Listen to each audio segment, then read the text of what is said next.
स्वागत है आपका रुहेलखंड समाचार में। मैं हूं आपके साथ शीतल ठाकुर। इस वक्त की बड़ी खबर उत्तर प्रदेश के लखनऊ से आ रही है, जहां लखनऊ के मेदांता अस्पताल में भर्ती सांसद आजम खान और अब्दुल्ला आजम को आज डिस्चार्ज करके जिला कारागार में वापस भेजा गया है।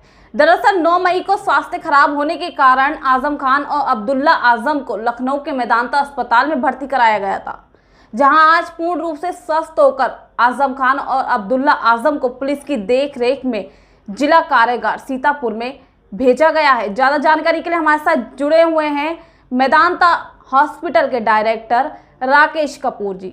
इनसे बात करते हुए जानते हैं कि आजम खान की क्या कंडीशन थी और उन्हें कितने बजे आज डिस्चार्ज किया गया। जी सर, नमस्कार। नमस्कार मैडम। रुहेलखंड समाचार से बात कर रही शीतल ठाकुर। हाँ हाँ, क्या आप राकेश कपूर जी बात कर रहे हैं? जी मैडम बात कर रहे हैं। क्या आजम खान और उनके बेटे आज छुट्टी अब्दुल्ला हो गई। आज छुट्टी 10:30 बजे उनके डिस्चार्ज हो गया और पूरा स्वस्थ है। जी, कंडीशन क्या है उनकी अभी? कह तो दिया पूर्णतया स्वस्थ थे। ठीक, यू आर परफेक्टली फाइन। अभी तो छुट्टी करेंगे ना।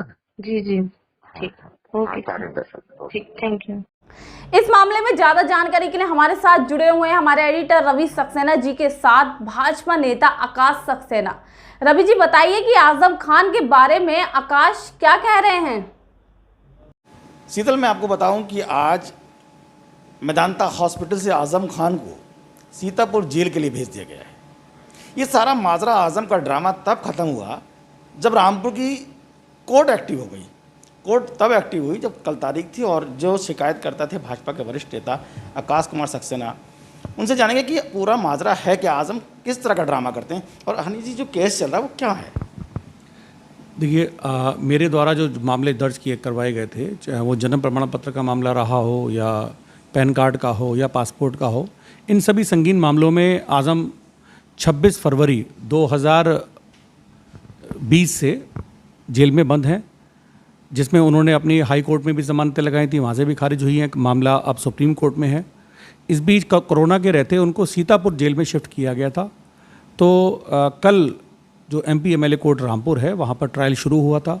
उस ट्रायल में ये कहा गया था कि सीतापुर के जो जेल अधीक्षक हैं उनको एक पत्र लिखा गया था कि अगर वो स्वस्थ हैं तो उनको यहाँ हाजिर किया जाए, क्योंकि जो ट्रायल है वो तभी शुरू होता है जब मुलजिम कोर्ट में आता है।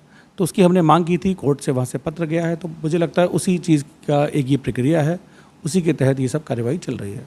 जी, मैं इस बात को अगर मान लूँ कि अगर आप लोग पैरवी नहीं करते तो आजम तो मज़े लेते इसी में।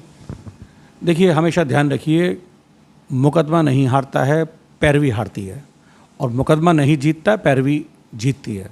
मेरी तरफ से हर मामले में बहुत मजबूती के साथ पैरवी चल रही है और ईश्वर के आशीर्वाद से मैं जो ये देशद्रोही हैं, राष्ट्रद्रोही हैं, इनको इनके अंजाम तक पहुंचा कर रहूँगा। आपने आजम के 3 मामलों को शिकायत की थी, पैन कार्ड, जन्म प्रमाण पत्र और पासपोर्ट को लेकर अब्दुल्ला की। वहीं आपकी शिकायत का हुआ लेकिन चुनाव नहीं हो पाए स्वार क्षेत्र में। देखिए, वो एक जो प्रक्रिया है वो चुनाव की प्रक्रिया है, उसमें किसी का कोई दखल नहीं है। तो वो तो अब चुनाव खैर समय पर ही होगा। जब कभी 1 वर्ष रह जाता है चुनाव, तो उसमें चुनाव अपने समय पर होते हैं। आकाश जी, जैसे कि माननीय न्यायालय ने तलब किया और आपकी पैरवी पे हुआ, तो लगता नहीं कि आजम खान कहीं ना कहीं ड्रामा कर रहे थे? नहीं, देखिए, इस मामले में इसलिए बोलना ठीक नहीं है। ये सब स्वास्थ्य विभाग की जो पूरी टीम है वो पूरा टीम जांच करती है। उस जांच में एक एक चीज़ को बारीकी से देखा जाता है। जब बीमार थे तो अस्पताल में थे, अब बीमार नहीं है तो वह वापस जेल में पहुँचे। मैं ये पूछ रहा था कि आजम खान आज आखिरकार सपा के एक बड़े नेता भी हैं और जेल के सलाखों में हैं। आप जो लड़ाई लड़ रहे हैं, क्या ये आपकी व्यक्तिगत लड़ाई है या आप किसी मुद्दों को लेकर चल रहे हैं?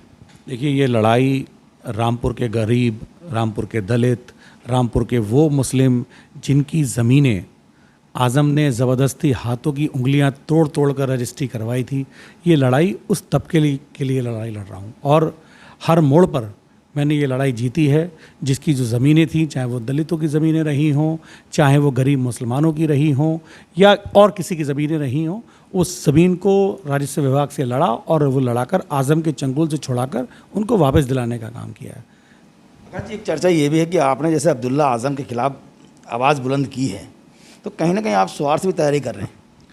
नहीं, ये कहना ये इसलिए ठीक नहीं है कि इस तरफ ना तो मैंने कभी सोचा है और ना अभी सोचने का समय है। मेरा लक्ष्य सिर्फ अभी पार्टी आपको दायित्व तो देगी तो पार्टी जब देगी तब देखा जाएगा। लेकिन आज जो मेरा जो लक्ष्य है वो सिर्फ ये है कि जो ये राष्ट्रद्रोही जो लोग हैं इनको इनकी सज़ा तक पहुंचवा कर उनके अंजाम तक पहुंचाना है। बहरहाल आकाश सक्सेना ने तो एक बार साफ कर दिया कि जब तक जंग जारी रहेगी और वो पैरवी करते रहेंगे और जो आरोपी हैं उनको किसी भी कीमत पे बख्शा नहीं जाएगा।